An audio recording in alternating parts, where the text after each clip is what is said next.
Subscribe to my channel and hit the bell icon so you never miss any video from my channel. इमाम अली सलाम ने जो बलागा में इरशाद फरमाते हैं क्या, अर्रिस्क व रिस्कान, रिस्क दो तरह का है, तालिबुन व मतलूबुन। एक वो रिस्क है जिसके पीछे तुम भाग रहे हो और एक वो रिस्क है जो तुम्हारे पीछे भाग रहा है। अब ये क्या है, खूब हम देखें ना, हम अपनी दुनिया में हम किसके पीछे भाग रहे हैं? हम रिस्क के पीछे भाग रहे हैं। खूब अच्छी बात है, रिस्क हलाल कमाना वाजिब है, लेकिन जिसका खुदा ने वादा किया हो और जिसका खुदा ने वादा नहीं किया, खुदा ने रिस्क का वादा किया है कि नहीं किया, तो फिर टेंशन कैसी है जिंदगी में? टेंशन तो इसी की ज्यादा है ना, इसकी ज्यादा टेंशन है। और जिसका वादा नहीं किया, किसका वादा नहीं किया? आखिरत का। तुम्हारे अपने अमल हैं जो तुम्हें बचाएंगे, खुदा ने वादा नहीं किया, उसके पीछे कितना भाग रहा हूं। ये है तालिबुन व मतलूबुन। एक वो है जिसके पीछे तुम भाग रहे हो, एक वो है जो तुम्हारे पीछे भाग रहा है। जिसके पीछे मैं भाग रहा हूं क्या है? वमन तलबत दुनिया, और जो दुनिया को तलब करता है, जो दुनिया के पीछे भागता है, उसको मौत आ जाती है और दुनिया उसको निकाल के फेंक देती है। आपके सामने दुनिया के बड़े बड़े लोग जिन्होंने दुनिया में फिरौन अना रब्बकुल आला, मैं रब हूं तुम्हारा, कहां गया? डूब गया। शद्दाद कहां गया? नमरूद 300 साल लगे उसको जन्नत बनाने में अपनी शद्दाद। और जब घोड़ा लेके पहुंचा दरवाजे पे जो उसने बनाई थी इसने दुनिया, अंदर जाने लगा तो एक शख्स नजर आया। कहा तुम कौन हो? तुम्हें मैंने पहली दफा देखा है। कहा मैं मौत का फरिश्ता हूं, जान लेने आया हूं।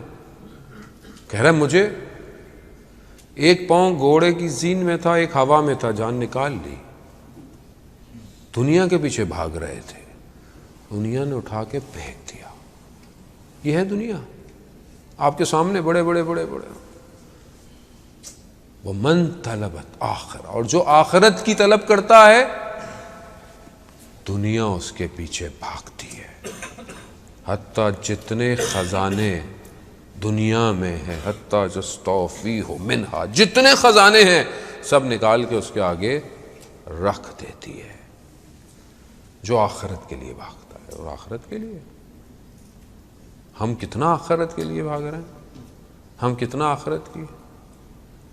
मुक़द्दस अर्दबेली का मैंने आपको जिक्र किया अभी। मुक़द्दस अर्दबेली तहज्जुद की नमाज, सुबह की नमाज के लिए बर्तन बाल्टी कुएं में डाली पानी के लिए, निकाला हीरे जवाहरात।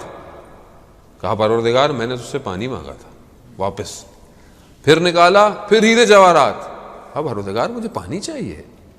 फिर डाला, फिर निकाला, फिर 3 दफा किया, हीरे निकले, मगर कहा नहीं मुझे नहीं चाहिए, मुझे वुजू के लिए पानी चाहिए। अल्लाह अकबर। यानी जो आखिरत के पीछे भागता है, दुनिया अपने खजाने निकालना शुरू कर। जाने मोहतरम, और कितनी मिसाल है आपके सामने। दुनिया सुकड़ जाती है। मैं अपनी जिंदगी में, मैं ये नहीं कह रहा कि आप मेहनत नहीं करनी, हमें मेहनत करनी है, अच्छा पढ़ना है, हमारी लाइफ में एम्बिशंस होना चाहिए, विजन होने चाहिए, हमें सब कुछ करना है, हलाल रिस्क, लेकिन भागना नहीं है। आप अगर कमा रहे हैं, मौला कायनात क्या फरमाते हैं कि ताज्जुब होता है मुझे उस शख्स पर जो अपनी सारी जिंदगी कमाने में खर्च कर देता है और फिर उस कमाई हुई चीज को अपनी सेहत जो उसकी बिगड़ जाती है उसे सही करने में खर्च कर देता है। यानी सारी जिंदगी कमाते रहे, बीमार हो गए, आखिर में बीमार पड़े, सारे पैसे बीमारी में लग रहे हैं। ये ताज्जुब होता है मौला का। और जिंदा ऐसे है जैसे कभी मरना ही नहीं है, ऐसे जिंदा रह रहा है। और जब मरता है तो ऐसे जैसे कभी था ही नहीं। ये है जिंदगी। इस जिंदगी के लिए हमें फिक्र किस चीज की होनी चाहिए? ये जहां हम फिया खालिदून है, इमाम यही तो फरमा रहे हैं। मौला कायनात अपने बयानात खुतबों के ज़रिए से जहाँ इमाम ने 3 दफ़ा दुनिया को तलाक दे दी है, वो यही बताना चाह रहे हैं कि देखो ये दुनिया है, अपनी जगह पर है, लेकिन असल में वो है जहां तुमने हमेशा रहना है, लेकिन जाना इसी दुनिया से है। हमारे उस्ताद आयतुल्लाह तहरीरी हफ़ज़हुल्लाह फरमाते हैं कि ये दुनिया बेसिकली कमाल पे पहुंचने का रास्ता है। अब आप ही नहीं कह सकते कि मैं पहाड़ों में चला जाऊं और चुप करके बैठा रहूं, अकेला बैठा रहूं, मुझे नहीं, ऐसे नहीं जाएंगे। कमाल पे जाना है तो सोसाइटी में रहना पड़ेगा, इम्तिहान देना पड़ेगा, दरगुजर करना पड़ेगा, अपना माल इन्फाक करना पड़ेगा, दूसरे का हक अदा करना पड़ेगा। खूब जब आप इम्तिहान ही नहीं देंगे तो आपको रिजल्ट कैसे मिलेगा? आप बोलेंगे नहीं मैं वैसे ही पास हो जाऊं, घर में बैठा हूं, तो ऐसा तो कोई दुनिया का इम्तिहान पास नहीं होता। अज़ीज़ान मोहतरम, दुनिया को समझें। हज़रत ईसा अलैहिस्सलाम जो नबी खुदा थे, दुनिया खूबसूरत एक खातून बनकर आई और एक लिबास जैसे एक दुल्हन लिबास पहनती है वैसे आई। तो उनसे पूछा हज़रत ईसा ने, वो कहती हैं कि जो मेरे पीछे भागता है मैं उसे भगाती रहती हूँ, ऐसे ही है, और जो मुझसे दूर जाता है मैं उसके पीछे भागती हूँ। आपके अपने ऊपर